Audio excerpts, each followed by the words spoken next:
Salam gunting batu masker. Ya, kali ini keluarga masker akan memberikan cara agar keluarga kita tidak bergaya hidup konsumtif atau asal belanja, asal mengeluarkan uang, asal beli ini itu, setelah beli tidak dipakai, hanya disimpan saja, barangnya nganggur.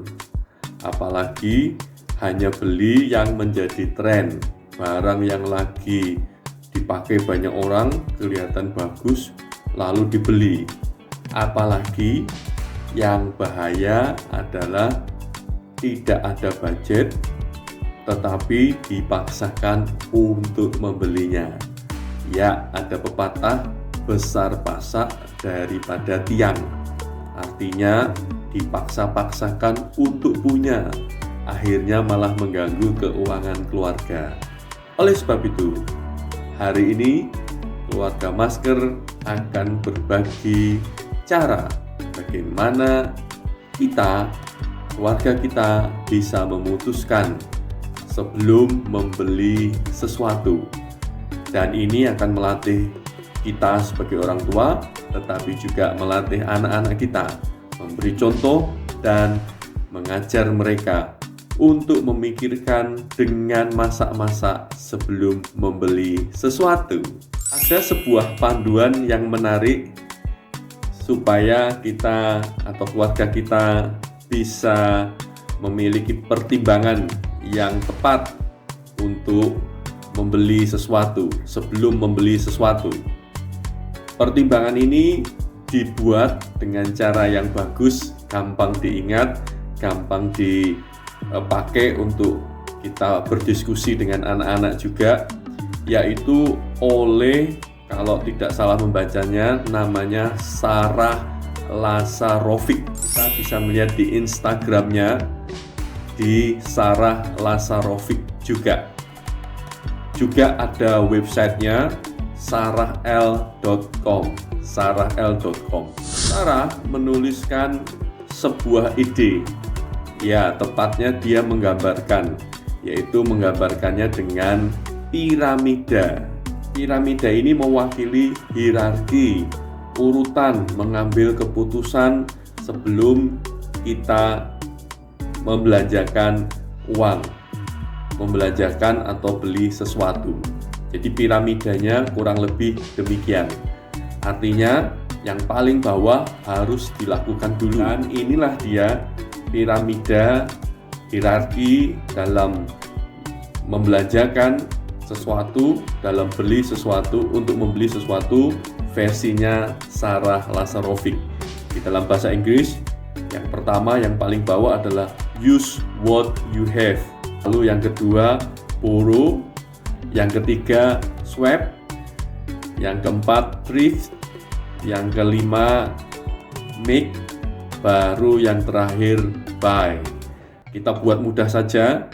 Ada yang sudah menerjemahkannya dan terjemahnya sudah dikonfirmasi oleh Sarah sendiri, yaitu terjemahnya kurang lebih begini.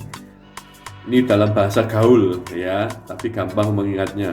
Yang pertama, pakai yang lo punya. Pakai yang lo punya. Yang kedua, minjem. Yang ketiga, tukeran. Yang keempat, beli bekas. Yang kelima, bikin sendiri. Baru yang terakhir, beli. Kita lihat ya, sama-sama ya, bagaimana penerapannya di dalam keluarga masker. Tahap yang pertama, pakai yang lo punya atau pakai yang kita punya.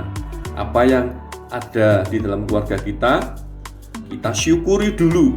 Ini kita melatih anak-anak untuk bersyukur, berterima kasih. Itu adalah berkat dari Tuhan kalau kita memiliki apa yang kita punya sekarang. Di tahap yang pertama ini, di keluarga masker, kami orang tua memberikan contoh, meneladankan, dan mengajar anak-anak untuk melakukan yang pertama, merawat barang yang kami punya. Ada kalimat yang sering diucapkan di keluarga masker, yaitu kalau bisa punya, ya harus bisa merawat. Kalau bisa punya, ya harus bisa merawat. Jadi ini adalah salah satu teknik cara untuk keluarga, khususnya anak-anak, menghargai apa yang mereka punya, mau memakai apa yang mereka punya, dan mereka bisa merawat sehingga barang yang mereka punya itu usianya bisa lebih panjang, fungsinya bisa lebih lama dinikmati karena dirawat. Misalnya mereka punya sepeda dari kecil, seperti anak di keluarga masker, diajar untuk mencuci sepedanya, merawat sepedanya, sehingga sepedanya tidak mudah berkarat, sepedanya tidak mudah kotor, dan sepeda ini bisa berfungsi lama. Hal selanjutnya yang bisa dilakukan dengan barang yang kita miliki adalah selain merawat, adalah memperbaiki.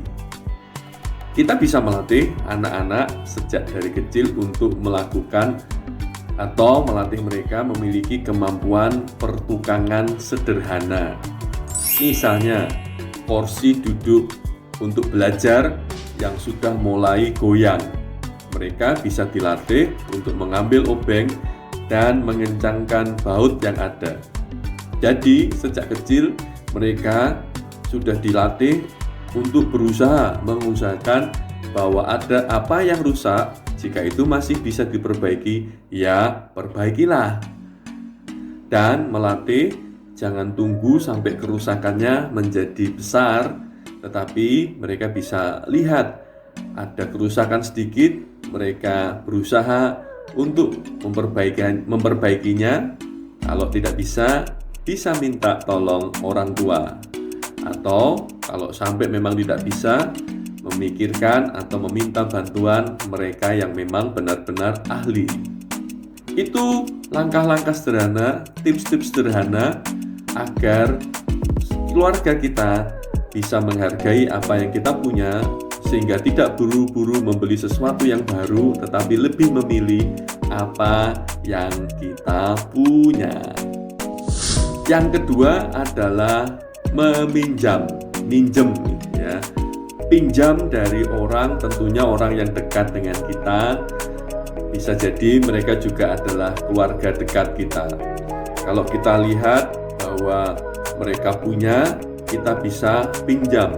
Khususnya ada hal-hal atau ada barang-barang yang sebenarnya kita hanya membutuhkannya sekali saja. Kita tidak perlu membelinya karena barang itu tidak akan terpakai lagi. Kita harus tahu kebutuhan itu. Kita harus tahu, oh ini hanya sekali saja. Oh ini hanya sementara. Jadi kita bisa meminjam kepada mereka yang memilikinya.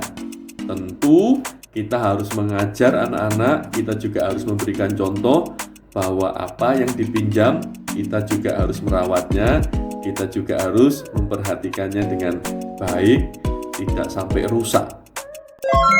Yang ketiga, tukeran atau bertukar barang.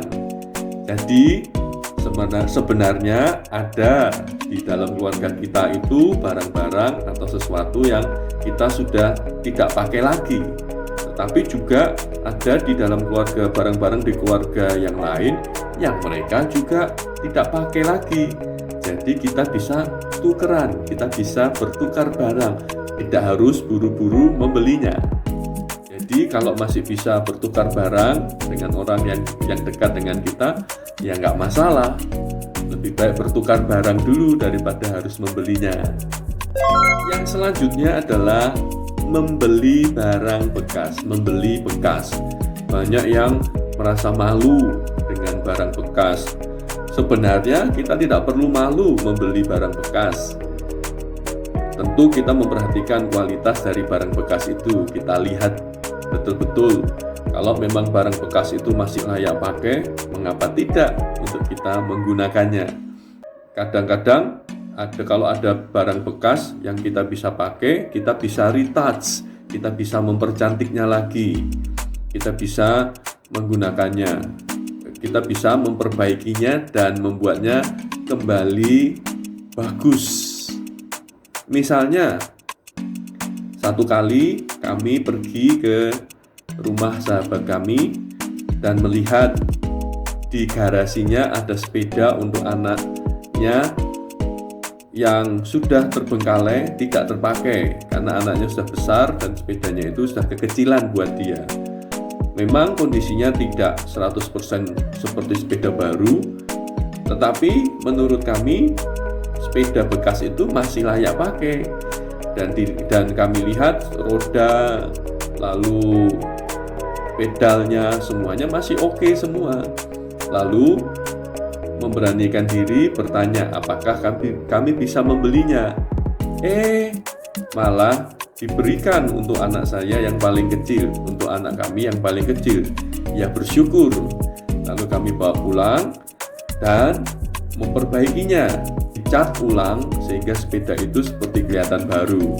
Beli aksesoris sepeda yang baru, yang tentu budgetnya tidak semahal kalau harus membeli sepeda yang baru. Dan akhirnya sepeda itu bisa dipakai lagi oleh anak kami yang paling kecil.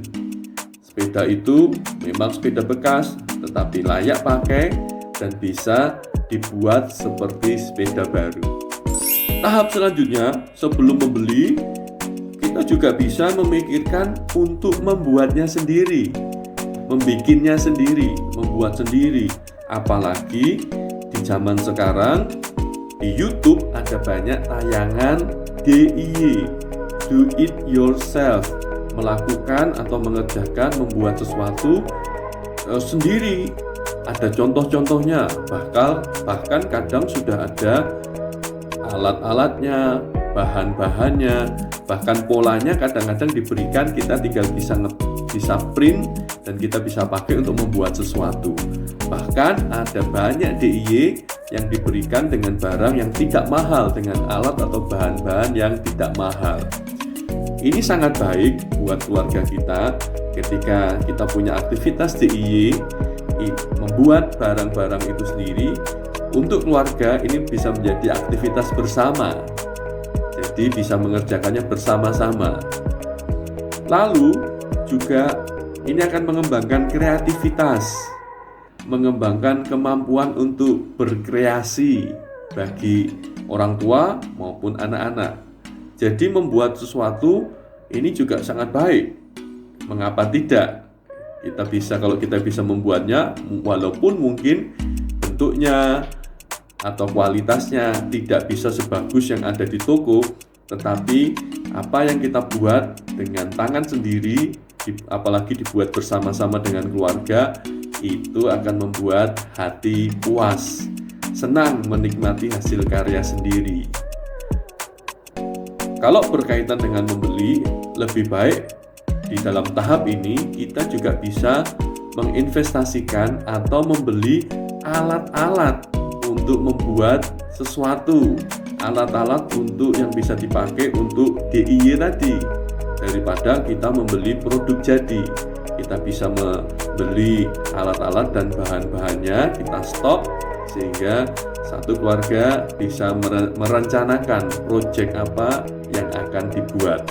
Ini akan sangat menyenangkan untuk bisa membuat sesuatu. Coba di keluarga kita, di rumah kita lihat sekeliling yang mana saja yang kita buat sendiri. Cara mainnya apakan dorong dan nyoba bola uang receh. Kalau masukkan kartu kak kelas 10, maka yang kelas akan 10.000.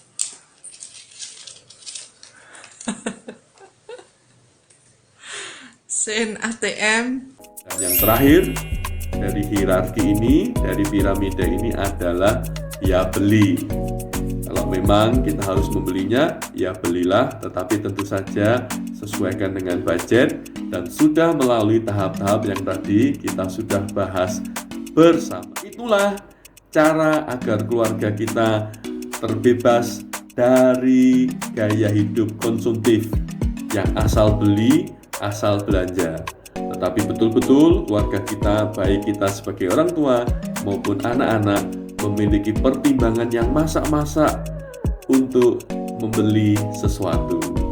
Selamat mempraktekannya.